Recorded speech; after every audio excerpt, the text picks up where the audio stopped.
Hello friends, இன்னைக்கு நம்ம வீட்டில் மதியம் என்ன லஞ்சுன்னு பார்க்கலாம் வாங்க. நம்ம வீட்டில் இன்னைக்கு மதியம் லஞ்ச் நம்ம சாம்பார் செய்ய போறோம். அதுக்கு தேவையான பொருட்கள் என்னென்னு பார்க்கலாம் வாங்க. இப்போ சாம்பாருக்கு தேவையான கத்திரிக்காய், முருங்கைக்காய், ஒரு 100 கிராம் கத்திரிக்காய், 100 கிராம் முருங்கைக்காய். இது 6 பேருக்கான சமையல். ஒரு 50லேருந்து 75 கிராம் சின்ன வெங்காயம் உரிச்சு வச்சிருக்கேன். அப்புறம் புளி, ஒரு எலுமிச்சை சைஸ் புளி. துவரம் பருப்பு 100 கிராம் போட்டிருக்கேன். 100 கிராம் துவரம் பருப்பு. இஞ்சி பூண்டு பேஸ்ட் 1½ ஸ்பூனு. தக்காளி ஒரு 2 தக்காளி, தேவையான கல்லுப்பு, கருவேப்பிலை கொஞ்சம், பச்சை மிளகாய் ஒரு 4, அப்புறம் மஞ்சத்தூள் ஒரு 1/4 ஸ்பூனு, பெருங்காயத்தூள் ஒரு 1/4 ஸ்பூனு, சில்லி பவுடர் ஒரு 1½ ஸ்பூனு, அப்புறம் நம்ம வீட்டு கறி மசாலா தூள் ஒரு 3 ஸ்பூனு. இவ்வளவுதான் நம்மளுக்கு சாம்பாருக்கு தேவையான பொருட்கள். நீங்களும் செஞ்சு பாருங்க. இதுதான் சாம்பார் ரெசிபி. இப்ப செய்முறை எப்படின்னு பார்க்கலாம் வாங்க. இப்போ பருப்பை கழுவிக்கிட்டோம். 2 தண்ணியில பருப்பை கழுவியாச்சு. பருப்பை அலசிக்கிட்டோம் பாருங்க. இப்ப பருப்புக்கு தேவையான 2 கிளாஸ் தண்ணி வச்சுக்கலாம். இப்ப அந்த பருப்புல தக்காளி போட்டுக்கலாம். இப்ப கொஞ்சம் ஆயில் ஊத்திக்கலாம். 1 ஸ்பூன் அளவுக்கு. பருப்பு வேகிறதுக்கு கொஞ்சம் மஞ்சள் பொடி போட்டுக்கலாம். இவ்வளவுதான். இப்போ பருப்பை நம்ம ஸ்டவ் ஆன் பண்ணிக்கலாம். இப்போ குக்கர் மாத்திக்கலாம். இப்போ பருப்பு ஒரு 4 விசில் வரணும். 4 விசில் வரட்டும் பார்க்கலாம். இப்போ சாம்பார் செய்வது எப்படின்னு பார்க்கலாம் வாங்க. இப்போ அடுப்புல நான் மண்சட்டியில தான் செய்ய போறேன். மண்சட்டி வச்சிருக்கேன். இப்போ அடுப்பை ஆன் பண்ணிக்கலாம். இது திருநெல்வேலி சாம்பார். திருநெல்வேலியில் இப்படிதான் செய்வாங்க. எங்க வீட்டுல எங்க சொந்தக்காரங்க, எங்க வீட்டுல எல்லாரும் இப்படிதான் செய்வாங்க. இதுக்கு ஒரு 4 ஸ்பூன் எண்ணெய் ஊத்திக்கலாம். இது சாம்பார் நல்ல டேஸ்டா இருக்கும். நீங்களும் செஞ்சு பாருங்க. ரொம்ப டேஸ்டா இருக்கும் சாம்பார். இப்ப நம்ம கடுகு போட்டுக்கலாம். ஒரு 1/4 ஸ்பூன் கடுகு. கடுகு வெடிக்குது. கடுகு வெடிச்சதும் நம்ம ஆனியன் சேர்த்துக்கலாம்.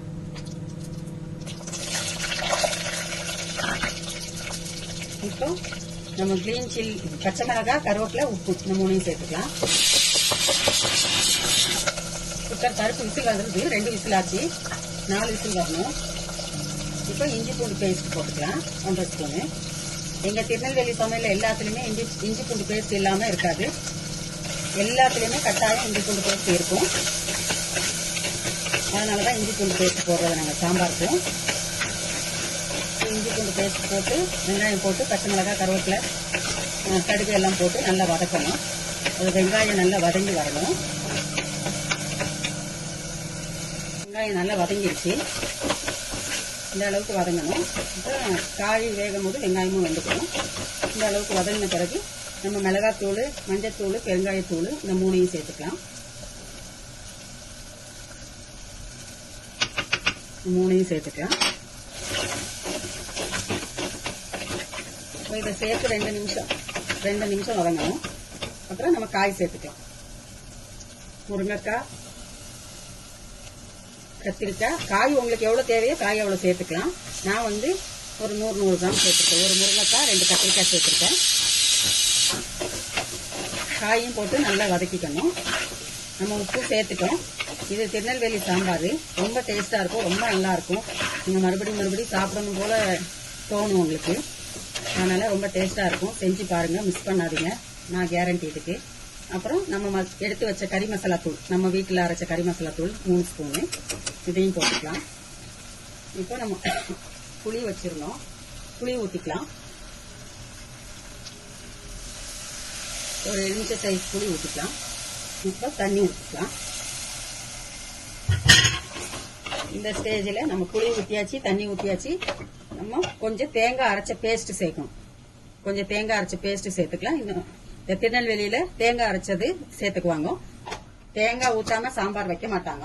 திருநெல்வேலி சைடு தேங்காய் ஊத்தின சாம்பார் தான். தண்ணி ஊத்திக்கலாம், தேவையான தண்ணி. அப்ப நம்ம இதெல்லாம் கலரி விடணும். நம்ம கொஞ்சம் சுத்தியும் கழுவி விட்டுக்கலாம். அப்போ நீட்டா இருக்கும் பாத்திரம். இதுக்கு மாங்காய் இருந்தா மாங்காவும் போட்டுக்கலாம். மாங்காய் இருந்தா மாங்காவும் போட்டுக்கலாம். இப்ப காய் வேகுது. காய் வேக போட்டிருக்கோம். காய் வெந்ததும் பார்க்கலாம். இப்ப காய் வெந்துட்டு இருக்கு. என்கிட்ட மாங்காவும் இருக்கு, அதனால மாங்காய் சேர்த்துக்க போறேன். உங்ககிட்ட இருந்தா மாங்காய் நீங்களும் சேர்த்துக்கலாம். இப்ப காய் வேகும் போதே மாங்காவும் போட்டுக்கலாம். மாங்காவும் போட்டு ஒரு கிளறி விட்டு இப்ப காய் மாங்காய் எல்லாம் நல்லா வெந்து வரட்டும். வெந்து வந்த பிறகு பார்க்கலாம். நான் வந்து கிச்சன் வேஸ்ட் வந்து இப்படி சேர்த்து நான் கிச்சன் வேஸ்ட வந்து வெங்காயத்தோல், முட்டைத்தோல், கத்திரிக்காய் வேஸ்ட், என்ன வேஸ்ட் இருக்கோ சாப்பாடை தவிர மற்றது எந்த வேஸ்ட், கீரை அவிச்சது, கீரை கிளீன் பண்றது, கொத்தமல்லி கிளீன் பண்றது, எல்லா வேஸ்டையுமே தக்காளி கிளீன் பண்றது, எல்லா வேஸ்டையுமே அந்த மாதிரி போட்டு வச்சுக்குவேன். போட்டு வச்சு மொட்டை மாடியில நான் கார்டன் வச்சிருக்கேன். அந்த கார்டன்ல போய் இதை போட்டு நான் இதை உரமாக்கிடுவேன். 3 மாசத்துக்குள்ள இது உரமா மாறிடும்.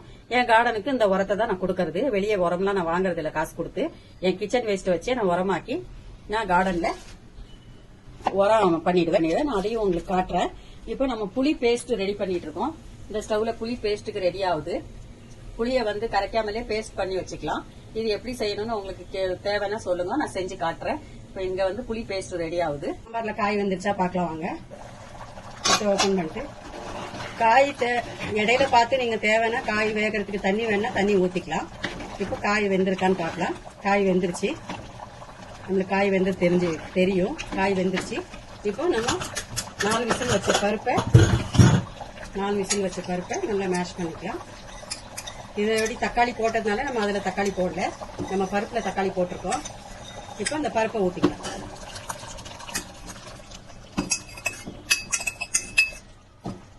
இப்போ நல்லா கிளறி விட்டுட்டு நம்மளுக்கு தண்ணி போதும். நம்மளுக்கு தேவை இன்னும் தண்ணி மாதிரி வேணும், கட்டி பதம் வேண்டாம்னா நீங்க கொஞ்சம் தண்ணி எக்ஸ்ட்ரா ஊத்திக்கலாம். இந்த ஸ்டேஜ்ல நம்ம உப்பும் செக் பண்ணிக்கலாம்.